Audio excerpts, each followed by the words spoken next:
ભજનની દુનિયામાં. એક નારાયણ બાપુ, કાનદાસ બાપુ અને પ્રાણભાઈ, આને દુનિયા કોઈ દી ન ભૂલી શકે. એમાં નારાયણ બાપુએ છે ને સતાર સાહેબને ગાયા, દાસ સતાર. ઘણાને ભજનમાં નથી ખબર પડતી ને, એમ કહે છે કે દાસ સતારની જામી, પણ દાસ સતારની જામી નહીં, દાસ સતાર નિજામી. એની અટક નિજામી હતી, દાસ સતારની. બીજા કાનદાસ બાપુએ ગાયા સવારામ બાપા. પીપળી ક્યારેક આવો, ક્યાંક સન્માનમાં ચરણ વંદન, ક્યાંક સન્માનમાં વેદવાણી, ક્યાંક સન્માનમાં કહુંબા રેડિયા, ક્યાંક સન્માનમાં ચાને પાણી, ક્યાંક સન્માનમાં ભોજન વિધવિધના, અને ક્યાંક સન્માનમાં સુકેલ ધાણી, ક્યાંક સન્માનમાં ગાળો ખાવી પડે, ક્યાંક સન્માનમાં મધુર વાણી. દાસ સૌ કહે કે કર્મ સૌ સૌના ભોગવે, આપણે શું લાભ કે આની વાત. દાસ સવાય અવળવાણી બહુ લખી સુનિલ. અવળવાણી ઘડીકમાં સમજાય નહીં. ઈ એવા ભજનો દાસ સવારામ બાપાએ ખૂબ લખ્યા. નાવ મેં નદિયા ડૂબ જાય. હવે નદીમાં નાવ ડૂબે એવું તો સાંભળ્યું છે, પણ નાવમાં નદી ડૂબી જાય એવું ક્યાંય સાંભળ્યું નથી. નાવ મેં નદિયા ડૂબ જાય, ખાહુ કુવારી હો અમલમાં. અવળવાણી બધી. હા, કબીર. એમાં નણંદન લેરિયાની મારે વાત કરવી છે, પણ પેલા ભજનની વાત કરું. લેરિયું જે રામદાસજીએ ગાયું સવારે લે આવ્યું, એની મારે તમને વાત કરવી છે. અવળવાણી જે છે ને, હા, ઈ આ બહુ બધું ગહન છે. આ ભજનાનંદી માણસો છે ને એટલે આ બધી વાતો થાય છે. બાકી આ વાતો પ્રોગ્રામમાં ન થાય. એનું કારણ શું છે કે ત્યાં તો અમને બુક કર્યા હોય એટલે ગોખેલું છે, મારે બોલવું પડે. હથેળીમાં વાળની ત્યાંથી ચાલુ કરવું ને અહીંયા પૂરું કરવું. બહુ સારી જેમ પૈસા રાખવાના ભાઈ બેંક છે ને, હોનું રાખવા માટે લોકર છે, એમ સારી વાતો મૂકવા માટે આવા ઠેકાણા છે. આ બધું સમજે છે કોણે? અને હું તો પાછો છેલ્લા 4 વર્ષ 5 વર્ષથી આ રામદાસજી ગોંડલિયા એમની સાથે સંચાલન કરું છું. એમનો થોડો ભજનનો અભ્યાસ સવારામ બાપાને એને ખૂબ ગાયા છે. છેલ્લે ત્રીજી વાત એ લેરિયાની વાત કરતા છેલ્લે એ વાત કરી દઉં. નાજીર સાહેબ, પ્રાણભાઈ વ્યાસે નાજીર સાહેબને ખૂબ ગાયા. નાજીર દેખૈયા, મારા બે હાથને ફેલાવું તો તારી ખુદાઈ દૂર નથી. એ સુનિલભાઈ બનેલો કિસ્સો. નાજીર સાહેબની પરિસ્થિતિ બહુ નબળી હતી, એની દીકરીના લગ્ન હતા, એટલે ભણેલા છે, ફાફડી છે ને ઈનો ઠરે રાખી દીધું 5 મિનિટ. चाहता हूँ અને आधी बीती है जिंदगी उधारी में, अब जिंदगी में कुछ जमा चाहता हूँ, અને बहुत हो गई बेफिजुल बातें, अब जाजरिया हनुमान तुम्हारी जुबा चाहता हूँ. कृपा सिंधु तेरी कृपा चाहता हूँ, किए हुए कसूर की क्षमा चाहता हूँ, आधी बीती है जिंदगी उधारी में, अब जिंदगी में कुछ जमा चाहता हूँ, અને बहुत हो गई बेफिजुल बातें, अब जाजरिया हनुमान तेरी जुबा चाहता हूँ.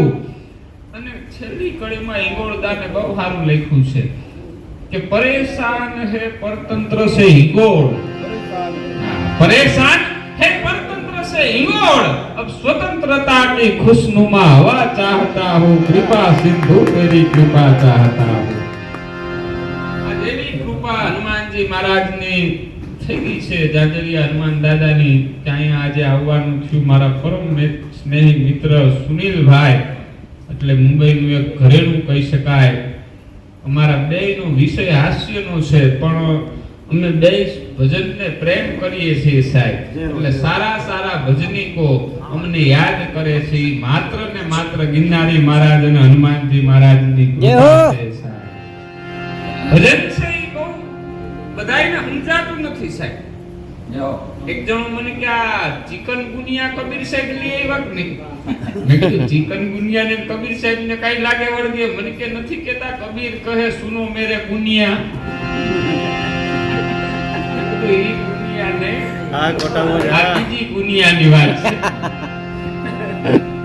महापुरुषो एवा साहेब कबीर साहेब विचार तो करो. कबीर कहे कमाल को दो बाता सीख ले, कर साहेब की बंदगी और भूखे कौन दे. कबीर खड़ा बाजार में मांगे सबकी खेर, ना किसी से दोस्ती ना किसी से वेर.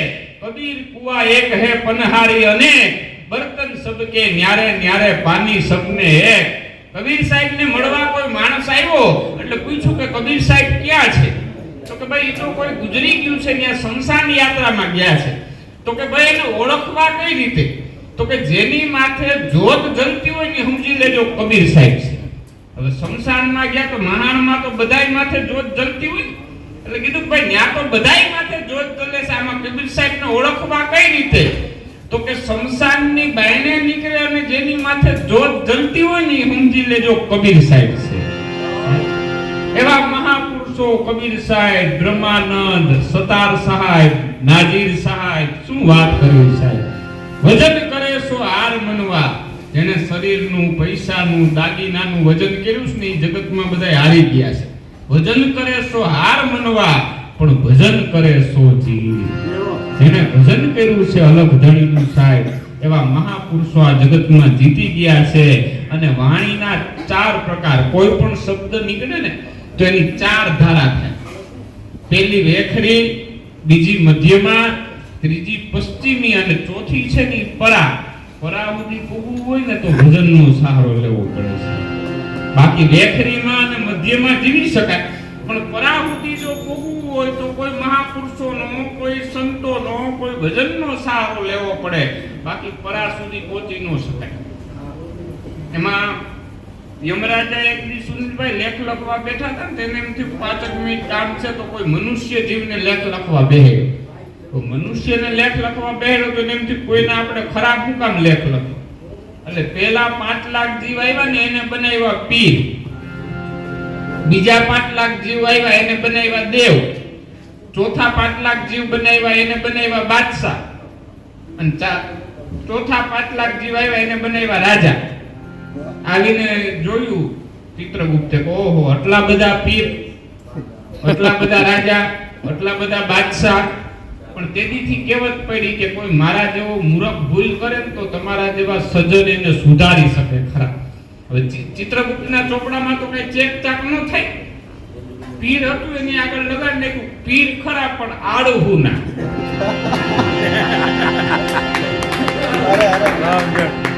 આપણે કહેતા કે આ તો આડવું નો પીર છે, એની જમાઈ બહુ મોટી છે. પછી દેવ હતા એની આગળ લગાડી દીધું દેવ ખરા પણ રાવણ દેવ. દાખલા વગાડી. પછી બાદશાહ આપ્યું એની આગળ લગાડી દીધું બાદશાહ ખરા પણ સીધી બાદશાહ. ત્યારે આવો અમારે તાલાળા જાંબુરમાં. અને રાજા આપ્યું એની આગળ લગાડી દીધું રાજા ખરા પણ ભાંડ રાજા. એ અત્યારે 4 કળયુગમાં હાજર છે. મોટી સંખ્યામાં. એમાં હું તો કાયમ કહું છું મહાપુરુષો બાકી છે ને સાહેબ કોઈ એવી કૃપા છે આ ભજનની કે હાસ્ય કલાકાર છે ને કોઈ દી સંતવાણીના પ્રોગ્રામમાં ન હોય, પણ મારે એવી ભજનની ગિરનારી મહારાજની કૃપા છે કે મોટા મોટા સંતવાણીના સ્ટેજમાં સંચાલન મને હોઈતું છે માત્ર ને માત્ર જનજાગરીય હનુમાનની કૃપા છે. બાકી સમજદારી વાળું છે ને બહુ